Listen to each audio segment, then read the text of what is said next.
Soon afterward, Jesus gave to the people in Jerusalem the parable or story of the Good Shepherd. Verily, verily, That is, in truth, I say to you, if anyone does not go into the sheepfold by the door, but climbs up some other way, it is a sign that he is a thief and a robber.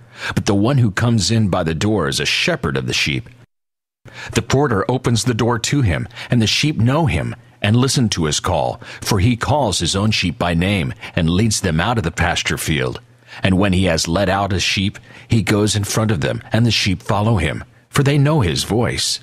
The sheep will not follow a stranger, for they do not know a stranger's voice. The people did not understand what all this meant, and as Jesus explained it to them, he said, Verily, verily, I say unto you, I am the door that leads to the sheepfold. If any man comes to the sheep in any other way than through me and in my name, he is a thief and a robber, but those who are the true sheep will not hear such. I am the door. If any man goes into the fold through me, he shall be saved, and shall go in and go out, and shall find pasture. The thief comes to the fold that he may steal and rob the sheep and kill them. But I came to the fold that they may have life, and may have all that they need. I am the good shepherd. The good shepherd will give his own life to save his sheep, and I will give up my life that my sheep may be saved. I am the good shepherd, and just as a true shepherd knows all the sheep in his fold, so I know my own, and my own know me, even as I know the Father, and the Father knows me. And I lay down my life for the sheep. And the other sheep I have, which are not of this fold, them also I must lead. And they shall hear my voice. And there shall be one flock, and one shepherd. The Jews could not understand these words of Jesus, but they became very angry with him, because he spoke of God as his Father. They took up stones to throw them at him, and tried to seize him, intending to kill him. But Jesus escaped from their hands, and went away to the land beyond Jordan, at the place called Bethabara, or Bethany beyond Jordan, the same place where he had been baptized by John the Baptist more than 2 years before. From this place, Jesus wished to go out through the land in the east of Jordan, a land which is called Perea, a word that means beyond.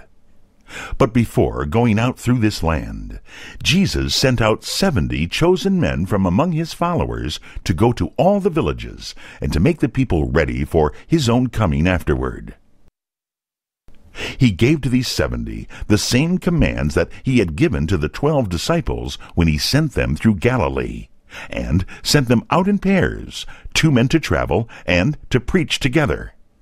He said, I send you forth as lambs among wolves. Carry no purse, no bag for food, no shoes except those that you are wearing. Do not stop and talk with people by the way, but go through the towns and villages, healing the sick and preaching to the people. The kingdom of God is coming. He that hears you hears me, and he that refuses you refuses me, and he that will not hear me will not hear him that sent me. And after a time, the 70 men came again to Jesus, saying, Lord, even the evil spirits obey our words in thy name. And Jesus said to them, I saw Satan, the king of the evil spirits, falling down like lightning from heaven. I have given you power to tread upon serpents and scorpions, and nothing shall harm you. Still do not rejoice because the evil spirits obey you, but rejoice that your names are written in heaven.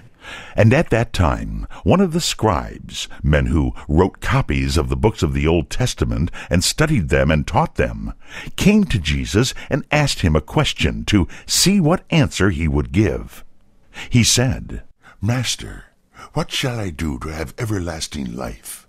Jesus said to the scribe, What is written in the law? You are a reader of God's law. Tell me what it says.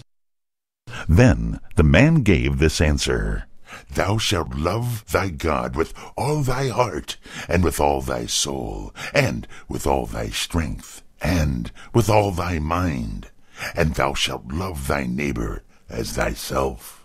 Jesus said to the man, You have answered right. Do this, and you shall have everlasting life.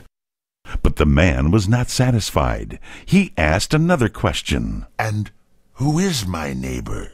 To answer this question, Jesus gave the parable or story of the Good Samaritan. He said, A certain man was going down the lonely road from Jerusalem to Jericho, and he fell among robbers, who stripped him of all that he had and beat him, and then went away, leaving him almost dead. It happened that a certain priest was going down that road, and when he saw the man lying there, he passed by on the other side. And a Levite also, when he came to the place, saw the man. He too went by on the other side. But a certain Samaritan, as he was going down, came where this man was, and as soon as he saw him, he felt a pity for him. He came to the man and dressed his wounds, pouring oil and wine into them. Then he lifted him up and set him on his own beast of burden and walked beside him to an inn. There he took care of him all night. And the next morning he took out his purse 2 shillings and gave them to the keeper of the inn and said, Take care of him, and if you need to spend more than this, do so. And when I come again, I will pay it to you. Which one of these 3 do you think showed himself a neighbor to the man who fell among the robbers? The scribe said, The one who showed mercy on him. Then Jesus said to him, Go, and do thou likewise. By this parable, Jesus showed that our neighbor is the one who needs the help that we can give him, whoever he may be.